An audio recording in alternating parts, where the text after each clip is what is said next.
Bonjour à tous et soyez les bienvenus. Tout d'abord, l'actualité en Côte d'Ivoire avec les échanges entre le Premier ministre ivoirien Patrick Achi et son homologue du Mali, Choguel Maïga. Les deux hommes ont parlé des enjeux du 27e congrès de l'Union postale universelle, l'UPU. On le sait, ces assises se déroulent actuellement dans le district d'Abidjan. Le point dans le journal de 13 h. Dans l'actualité également, la célébration hier de la journée africaine de l'état civil, événement institué par la 4e conférence des ministres africains en charge de l'enregistrement des faits d'état civil tenus en Mauritanie en décembre 2017. Alors, en Côte d'Ivoire, comment se porte l'état civil? On en parle maintenant. 100% des déclarations de naissance et de décès dans les délais requis.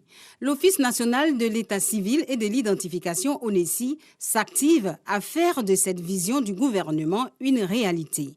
À la célébration de la journée africaine de l'état civil, qui est à sa 4e édition, le ton est donné pour parler de la modernisation de l'état civil. Au niveau de l'état civil, il y a énormément de personnes qui ne sont pas prises en compte. Il y a des enfants qui naissent qui ne sont pas déclarés. Et donc cela permet de pouvoir profiter de cette occasion pour sensibiliser sur l'importance de ces déclarations.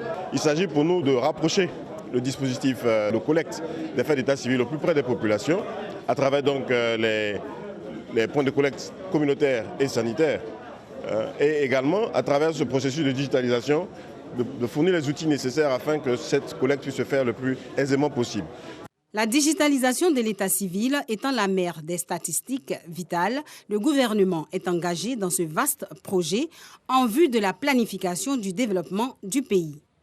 La pandémie à coronavirus, avec ses mesures restrictives, a laissé entrevoir des limites dans le fonctionnement des centres d'état civil, constituant de ce fait un handicap pour l'enregistrement massif des faits d'état civil.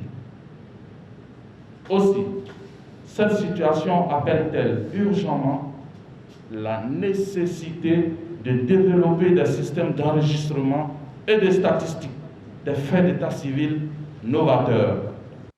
Cette année, c'est la commune d'Adjamé qui abrite la 4e commémoration de la journée africaine de l'état civil. Cette commune fait partie de la dizaine choisie pour la phase pilote du projet de modernisation. On attendait cela depuis longtemps, parce que c'est une très bonne chose. Nous gagnons en qualité, en fiabilité. Partenaires nationaux et internationaux accompagnent le projet de digitalisation de l'état civil ivoirien en vue de doter le pays d'un état civil exhaustif, sécurisé et modernisé. Des images à présent, la maison des ambassadeurs de la Côte d'Ivoire à Washington, aux États-Unis, désormais habitable, rénovée à 95% après 2 ans de travaux. C'est l'ambassadeur Mamadou Haïdara qui a réceptionné les clés du bâtiment principal. Plus de détails dans le 13 h.